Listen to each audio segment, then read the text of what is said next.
Hello everyone. In this lecture, I want to talk about the aggregate function in R. Before today's lecture, let's take a look at an example in the Excel software. In this dataset, I recorded the customer's usage of a fitness mobile app. I gave each customer an ID number. I also recorded the customer's yearly incomes, the number of gym visits every week, and more important, I recorded how long the customer will use the fitness mobile app every week. This information is important, but it will be better if we can organize the information according to some standards, like the one you can see in this spreadsheet. Basically, the information in this table is as same as the one we saw on this spreadsheet. But besides the original dataset, we also did some calculation in this spreadsheet. For instance, we separate the customers into different groups according to the number of gym visits they have every week. As you can see on this spreadsheet, we separate the customers into groups who visit gyms 2 times a week, 3 times a week, and 4 times a week.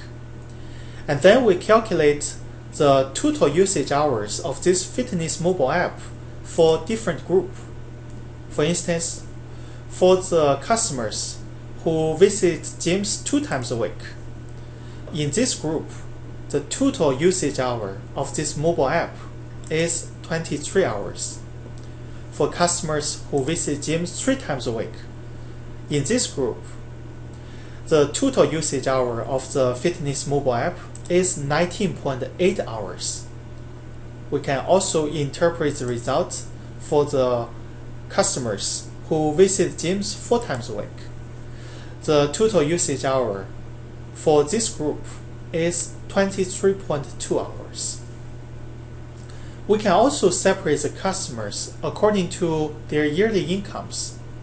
As you can see on this spreadsheet, we separate the customers into groups who make 50,000 a year, 65,000 a year, 75,000 a year, 80,000, 90,000, and 100,000 a year.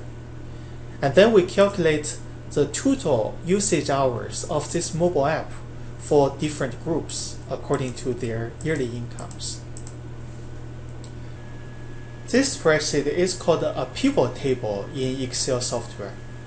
The purpose of a pivot table is to look at the data set according to different standards. First, I want to show everyone how to implement a pivot table, how to create such a pivot table in Excel software.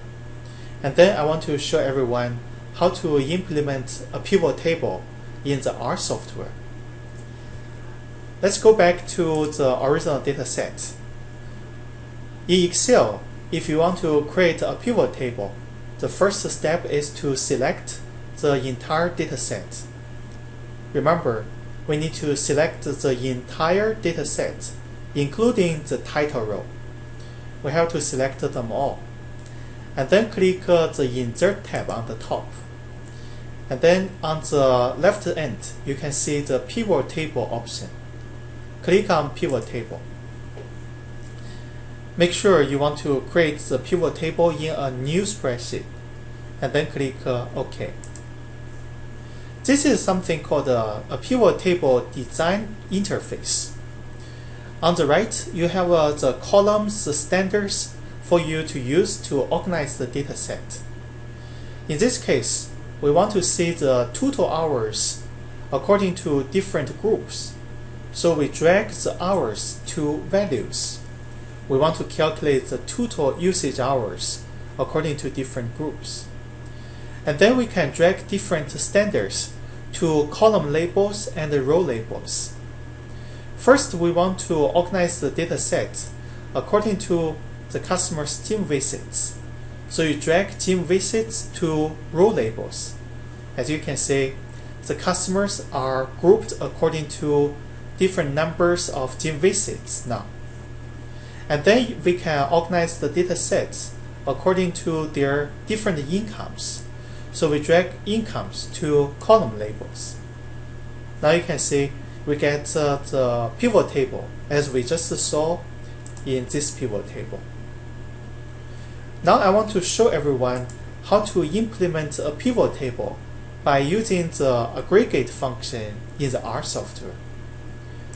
First, let's go to eCollege, click week 7, and then download the source data file.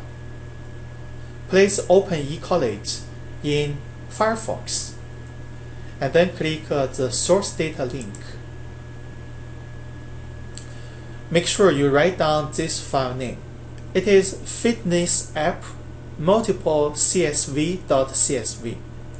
Please write it down, because when we import data from the working directory to the R software, when we use the read.table, we have to type in this file name. And then click Save File option, and then click OK. Then the data file will be downloaded into your working directory. Next, let's open the R software. First, we have to create a data frame and import the source data into the data frame. Let's create a data frame called multiple feet, and then a less than sign, a small dash. When we import data, we want to use read.table. Read.table has 3 parameters. First, the name of the source file. It is fitness app multiple csv.csv. Let me double check.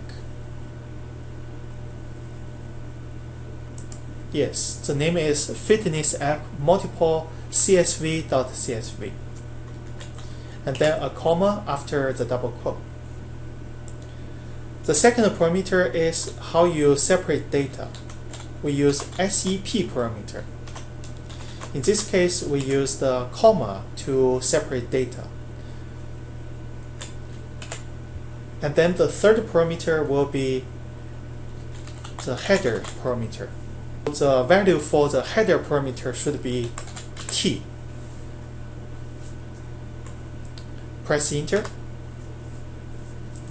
Now we got the data frame. If you are curious what the data frame consists of, you can use the head function. Type in head, parentheses, and then type in multiple feet. Press enter. Now you can see this data frame is exactly what we saw in the Excel software. Now we want to use the aggregate function to create a pivot table in the R software. We need to use the aggregate function. Let's type in aggregate and then parentheses. The aggregate function also has 3 parameters. First, you want to identify which value you want to organize, by which standard you want to group the values. In this case, we want to group hours according to gym visits.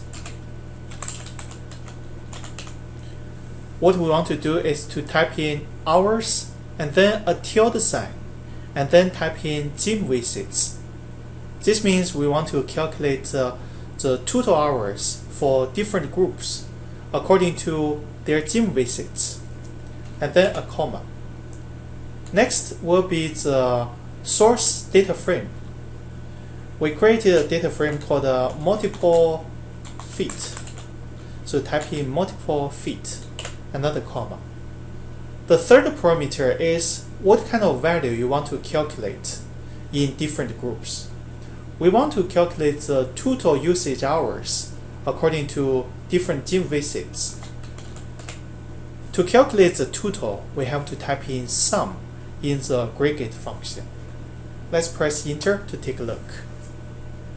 This is the result. This is the total usage hours in different groups according to the customer's different gym visits. We separate the customers into customers who visit gyms 2 times, 3 times, and 4 times, and then calculate the total usage hours of this fitness mobile app in different groups. For the customers who visit gyms 2 times a week, the total usage hour is 23 hours. For the customers who visit gyms 3 times a week, in this group, the total usage hour is 19.8 hours. For the customers who visit gyms 4 times a week, the total usage hours is 24.2 hours. This is exactly what we got in the pivot table in the Excel software. As you can see in the Excel software. We can also change the standards. Let's say we want to group customers according to different yearly incomes. And then we calculate the total usage hours of this fitness mobile app in different groups. What we want to do is to still use the aggregate function. Instead of organize data according to gym visits, now we want to group the data according to incomes. So we change gym visit to incomes and then press enter. Now you can see in the customer group with 100,000 yearly incomes, the total usage hour is 24.7 hours. If you go back to the pivot table, in the 100,000 yearly incomes group, the total usage hour is 24.7 hours. You can compare other groups between our reports and the Excel reports as well. We can also group data according to several standards. Let's say we want to group the usage hours according to gym visits and incomes. We only need to type in a plus sign after incomes and then type in gym visits. Now you can see the usage hours are grouped according to gym visits, 2 times, 3 times, and 4 times. And then inside of each group, we separate the usage hour according to the customer's incomes again. This is how we use aggregate function to group data in the R software.